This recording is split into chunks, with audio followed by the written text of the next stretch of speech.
Good morning, everyone. Welcome to today's edition of AM Minnesota. We've got a very interesting program for you, a life-saving, literally, life-saving show today. This is National CPR and AED Awareness Week. I don't know if you knew that or not, but it is.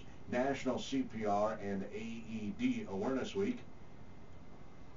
And we're going to talk this morning with the head of the Northfield Heart Safe Project, the coordinator, paramedic Kathy Honick, is with us this morning. Thanks for stopping down, Kathy.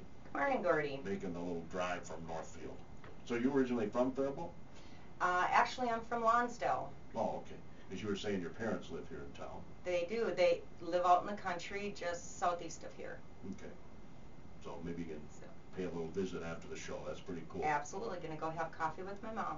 Oh, how special is that? And weren't you telling me that your son, your 19-year-old son's painting a barn today with your dad? He is. He's going to help my dad paint the barn. That's a lot of work. It is. Better him than me. There you go. Tell me a little bit, if you could, about the Heart Safe Project.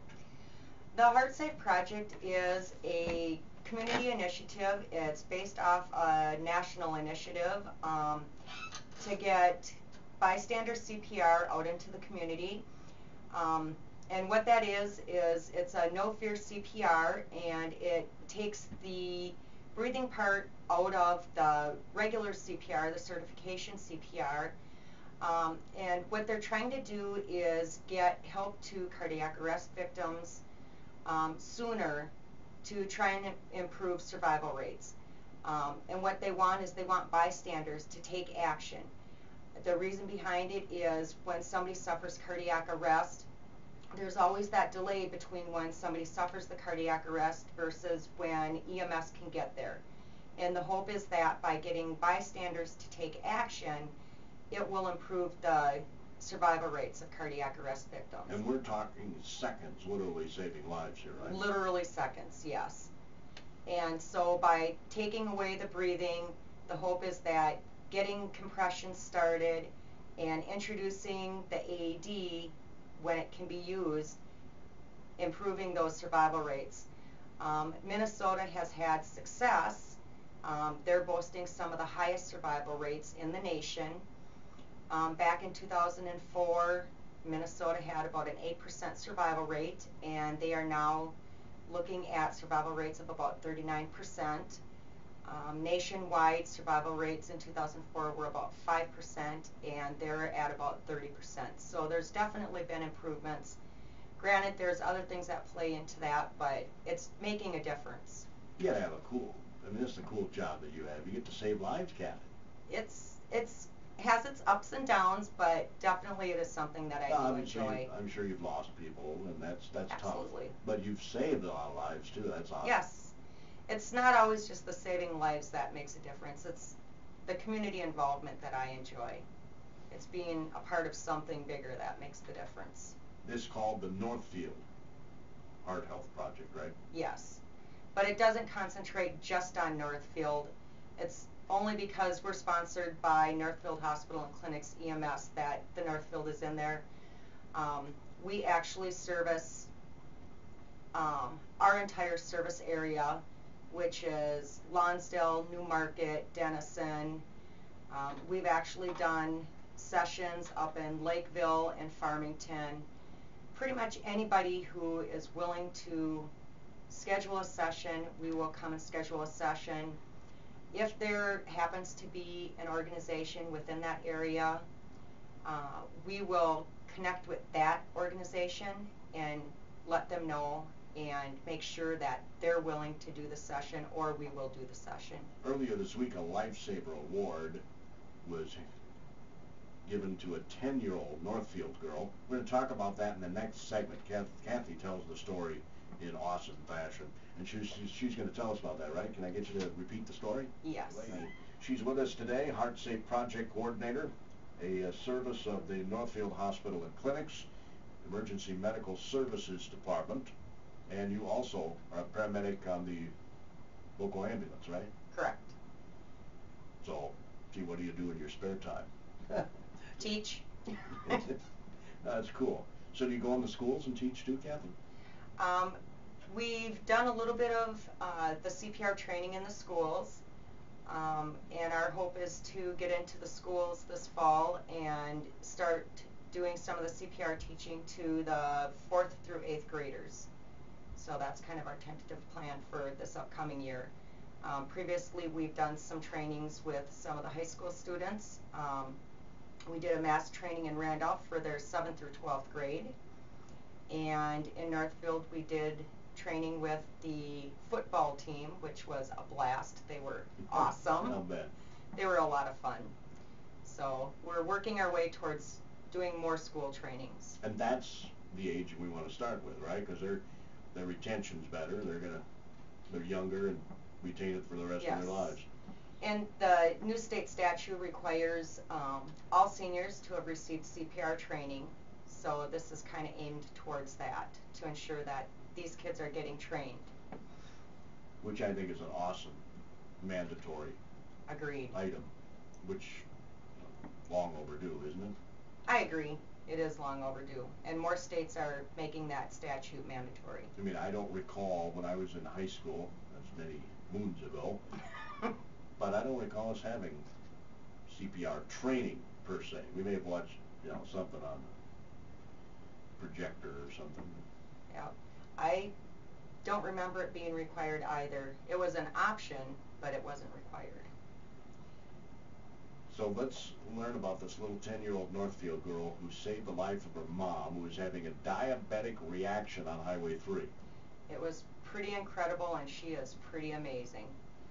Her name is Amber Fredrickson, and on March 11th, her mother had picked her up from a friend's house, and as they were going down Highway 3, she noticed that mom just was not feeling well, and initially had called a family friend, and that initiated a 911 call.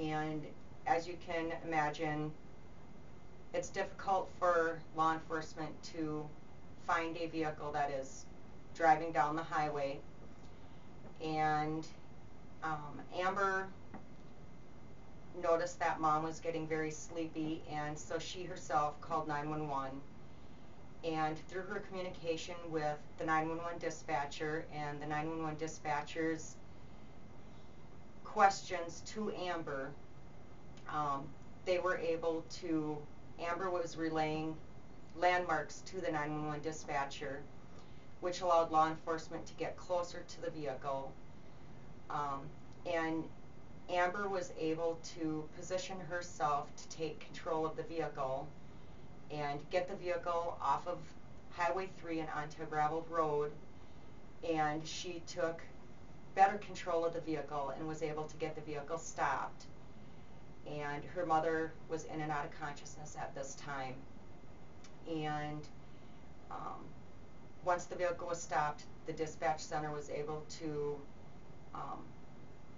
GPS the cell phone, and it's not an exact GPS, so it's a general location, and EMS and law enforcement were able to locate the vehicle and Amber and her mom and her little brother, who was also in the car, and EMS was able to provide help to mom, who was actually in pretty rough shape.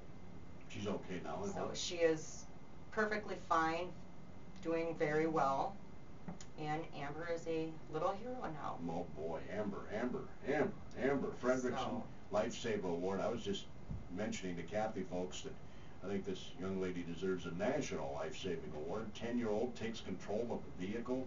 Yep, it's pretty incredible, and she's quite an amazing young lady, and she takes everything with a grain of salt. All the publicity, she just kind of accepts it, and still the normal little Amber Fredrickson. Cool. Awesome. Yeah, I wish I would have thought about this sooner. We could have had her on with you on the show. Yeah, that would have been pretty awesome. It would have been fun. I don't know if it would have been fun for Amber. Yep, and she's actually, as we introduce the CPR and Heart Safe into the schools, we've asked her to be our junior ambassador for Heart Safe, and she's willing to do it for us. So. Now, she didn't do CPR. She did not do CPR, but part of what we teach are the precursors to cardiac arrest, and the three most common are heart attack, stroke, and diabetic reaction. And that was part of the reason that she received the Lifesaver Award, because what she did is recognize the diabetic reaction and took action, which is something that many adults don't do. It's not that they don't recognize it, it's that they panic and they don't know what to do. That's amazing that she'd be that calm. This is your mom. Yes. She's going in and out of consciousness while driving down the road. Exactly. I mean, I think I might be a little frazzled. Exactly. So for her at that age to take action was pretty amazing. I wonder if this little gal wants to be a nurse someday, she said.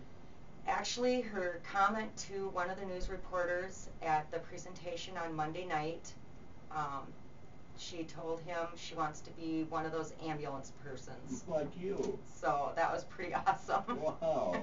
Is that how you decided to do this? Did you have an incident like that when you were young? Actually, I grew up around fire EMS. My dad was a fireman for 47 years, and I went on my first medical when I was about 4 years old because I happened to be in the truck with him, and he responded to the scene in his personal vehicle. So it kind of was in my blood, I guess you could say, and it was a late life decision for me because I was busy raising my children and so forth. And at the time I lived in Montgomery, and my neighbor happened to be on the volunteer service in Montgomery, and they needed help, and she's like, you know, you really should join the volunteer service. So that's kind of how I got into it. And you obviously enjoy it. I do. I like what I do. I love my job, and I really like the people I work with and the service that I work for. That's important. And Kathy Honick is a paramedic and Heart Safe Project Coordinator for the Northfield Area Heart Safe Project. And again, emphasize area, right? Correct. Because you serve a vast area there, Northfield Hospital. They have clinics, you know, everywhere. They got them in Lonsdale and all over the place. Lonsdale, Farmington, Newmarket, Farmington, Lakeville, we do. And so that's the area, part of the Northfield Heart Safe Project. CPR, this is National CPR Week. Can any person learn CPR? Anybody can learn this. It is a bystander CPR. The sessions that we do are free of charge. We do not charge for them. It is not a certified CPR. And all you have to do is contact us. You can contact us at heartsafeproject@gmail.com. We are always looking for volunteers. You do not need any certification to be a volunteer. We train all our volunteers. You do not need a medical background. We have community members from all over. We have a gentleman that lives in Newmarket. We have nurses, doctors, businessmen. So we take volunteers with every background that come and help us teach the CPR. So if you're interested in volunteering with us, same email address, heartsafeproject@gmail.com. So whether you would like to schedule a session to learn the CPR or you would like to volunteer with us, give us a shout, and we would be more than happy to talk with you. Are your classes, your bystander training, are those on a regular basis? Usually we schedule those. We don't have any that are pre-scheduled. We do have some events coming up. Tomorrow we actually will be at Riverwalk in Northfield. We have what we call a drop-in booth. So it's a quick, like, 2-minute demonstration that we go through with somebody. We just quickly go over the CPR, and then we have them do it. We also do what we call our lecture, and that's a little bit more in depth, and that's an hour session. And in the hour session, the lecture involves kind of the introduction of why we do what we do, goes through the science behind what we do, and then we get a little bit more detailed of how to do the CPR. We do the introduction of the AED and the process involved in that, and then a little bit longer time spent on the hands-on portion of it. I'm glad you brought up the AED because it's also National AED Awareness Week in addition to CPR. And they go hand in hand pretty much. They do, and we The bystander CPR concentrates on the compression portion of it, and that's really what the national effort is about, is the compression portion. But we like to introduce the AED because it's a big part of increasing the survival rate, is getting that AED on a patient also. Yeah, well, it should be one of our goals, Yes. I think, to have these AEDs.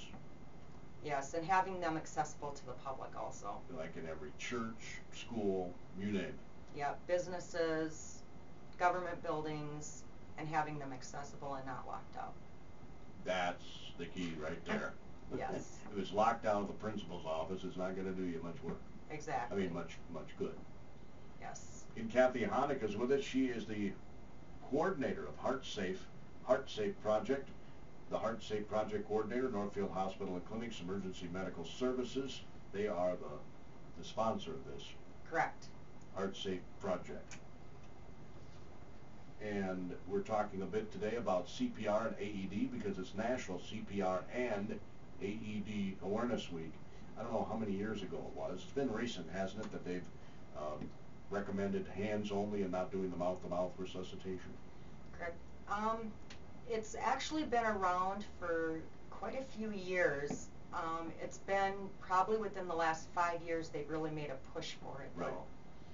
Right. And why is that? I mean, did they find out people weren't doing mouth-to-mouth properly, or that turns them off? They don't want to, do mouth-to-mouth to a stranger, and so this might get people to take action better? It's the fear of doing the mouth-to-mouth.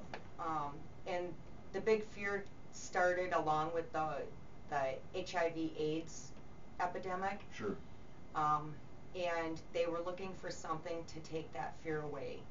You never know. It's that fear of not knowing what somebody has. And so they were looking for a way to take that fear away and get people to do something, to take some action when somebody suffered cardiac arrest. So ideally, is mouth-to-mouth the way to go?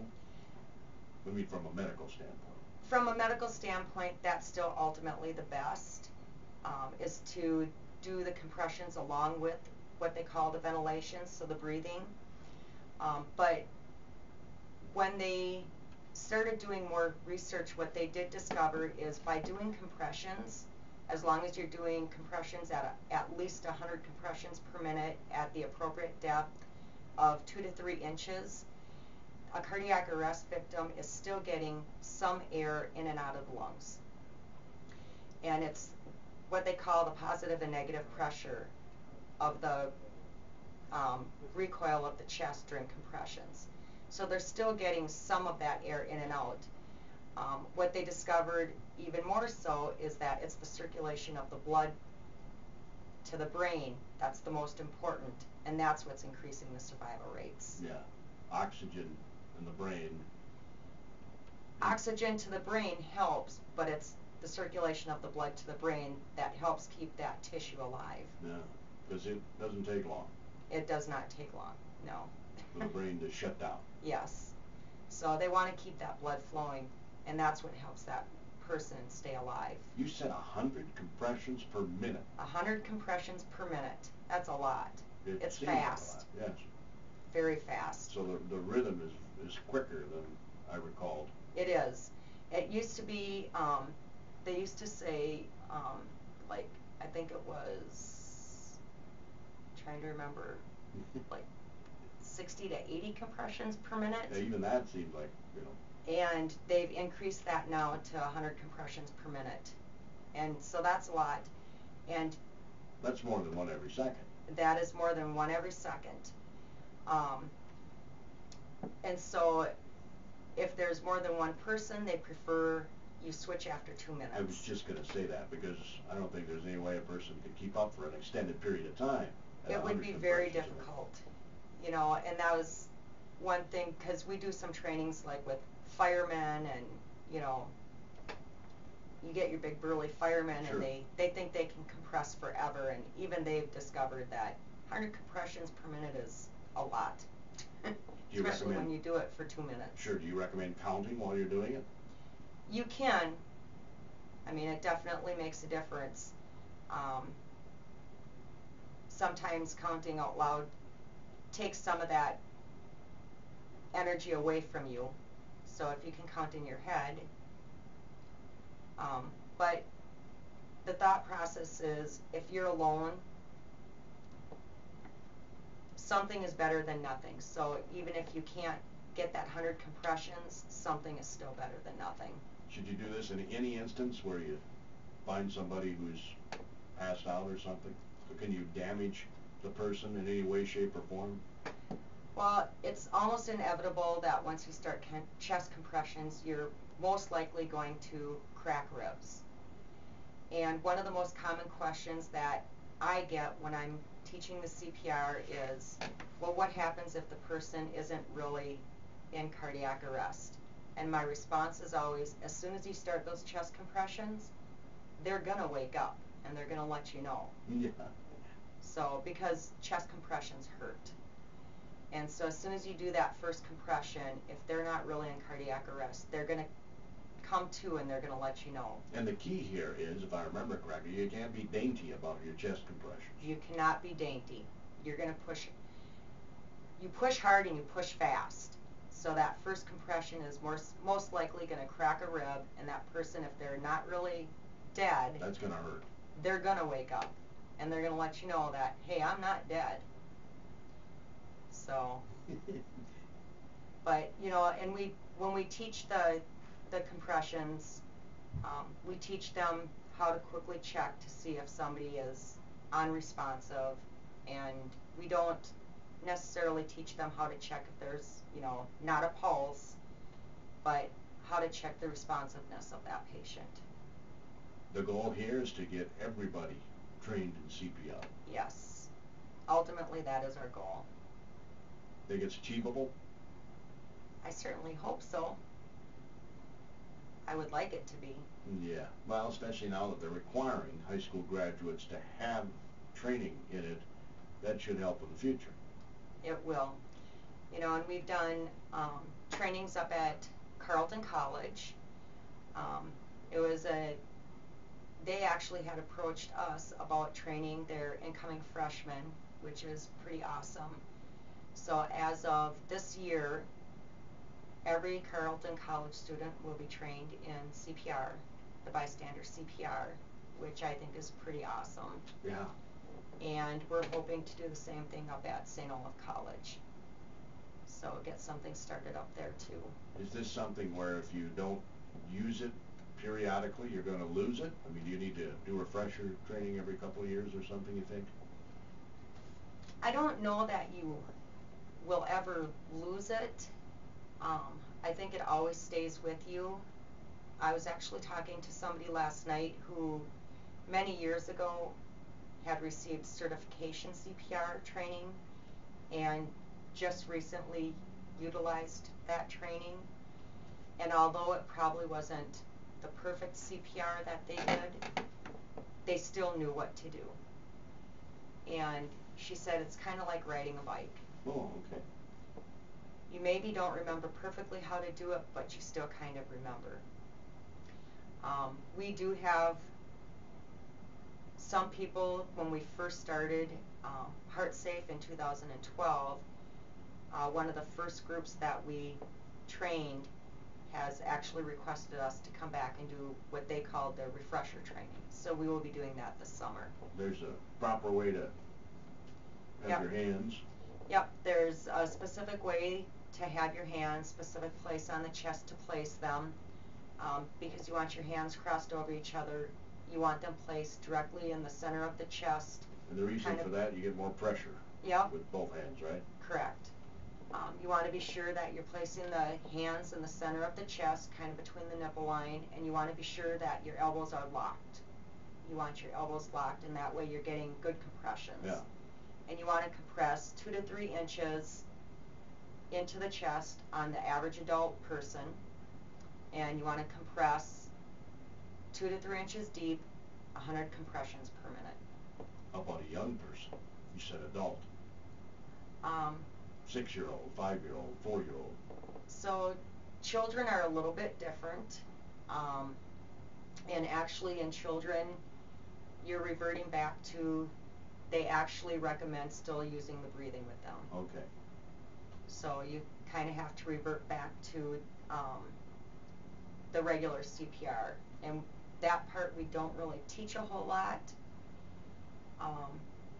We concentrate on the adults. Excuse me. Sure. Probably don't see a lot of the youngsters. Actually, cardiac arrest is not age discriminative. We've seen more and more young cardiac arrest victims, especially in the last few years. And I don't know if it's just being publicized more or if we're just seeing more of it. We've seen quite a few teenagers suffer cardiac arrest over the last few years. I don't know if you've been watching the news, but we've had quite a few 14, 15, and 17-year-olds go down during sports. And so I did a little bit of research on the internet, and some of the statistics that I found, just in the U.S., there have been 424,000 cardiac arrest victims, and I believe it was 2013, I believe these are statistics from, which averages to about 1,161 a day. She's doing this all off the top of her head, folks. Oh, it's locked up here. I teach it. And that averages to, I'm trying to remember the numbers. It was like, I believe the numbers for pediatric arrests were right around 9,000 per year for pediatrics, and 85% of those were high school students. Wow. Well, thanks for coming in, Kathy. I appreciate it. We've plumb run out of time. All right. Well, thank you for having me. You bet. How awesome is that? You're in tune to KDHLAM, Faribault, Minnesota.